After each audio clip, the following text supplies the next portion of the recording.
All right, hallelujah. All praise, all glory, all honor go to the Most High God.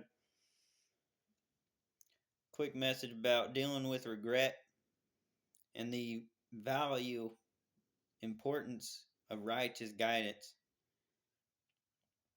A lot of times we come into this world and we may have a parent or someone close to us in our lives that they plant little seeds of righteousness in us, teaching us about prayer, teaching us about faith, things like that. And then middle school, high school comes, you hit those rebellious years, you veer off, you want to seek out your own path, find your own spirituality, right? And so you make poor choices. You get a lot of wisdom. I wouldn't necessarily say wisdom, but you get a lot of guidance that will help support your fleshly desires.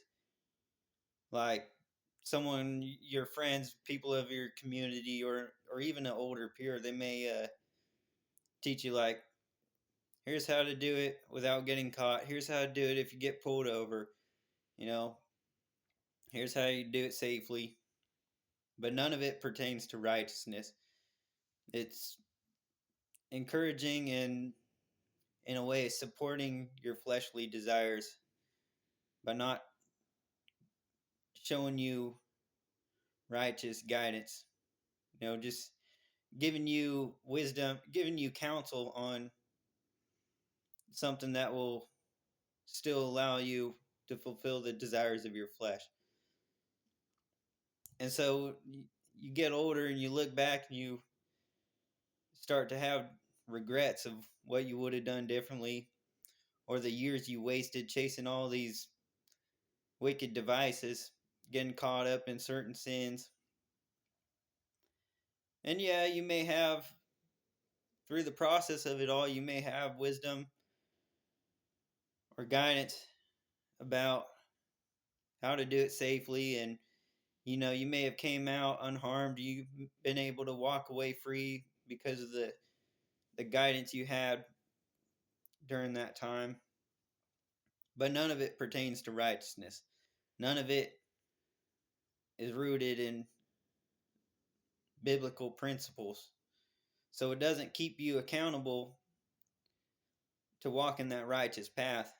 And a lot of times you continue about your actions with fulfilling the desires of your flesh, and you end up with regrets of what you would have done differently, or how you could have been making better use of your time. And this can be challenging because regret is a sorrowful thing. And it's very important that we have righteous guidance, righteous counsel in our lives, because it puts us to the fire. It keeps us on the cutting edge of walking that narrow path. And having righteous guidance can eliminate so much poor choices, can eliminate so much regret by if we were just taught in the way we need to go. Philippians 3:13. Brethren, I count not myself to have apprehended, but this one thing I do, forgetting those things which are behind, and reaching forth unto those things which are before. So what's done is done. You can't go back in time and change it.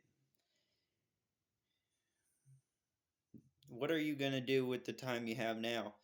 How are you going to use the time ahead of you? Those are things we need to be thinking on. Because in Ecclesiastes 3:1, to everything there is a season, and a time to every purpose under the heaven. You may have regret of what you would have done differently, or the years that you wasted away chasing pleasures of the flesh. But remember, that season served a purpose.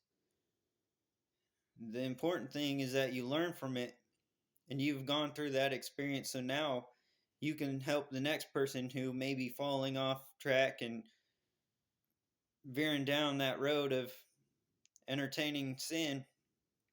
and where you can minister to them. You can show them, look, I've been there. I've been where you're at.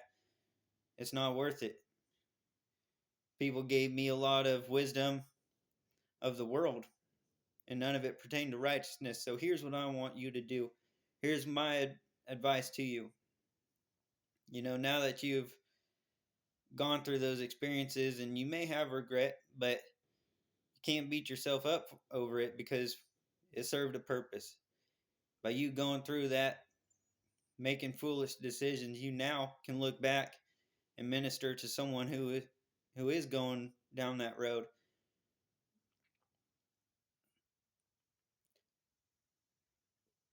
But brethren, I count not myself to have apprehended, but this one thing I do, forgetting those things which are behind, and reaching forth unto those things which are before. So what are you going to do with the time you have now? Obviously, you can't go back and make better decisions. You can't go back in time and spend better use of your time. But what you can do now is utilize the time you have right now and think about the time that's ahead of you. What difference are you going to make now that you've gone through those experiences and you have those regrets? You can learn from them. You can do things differently now. So, I know regret is a sorrowful thing, but don't beat yourself up too much over it. Learn from it, overcome it. Remember, it served a purpose. Now that you've gone through that, you can minister to someone who may be going down the path you went down. And you can help them out. Help re-guide them. Help direct them in the way they ought to go. Bless you.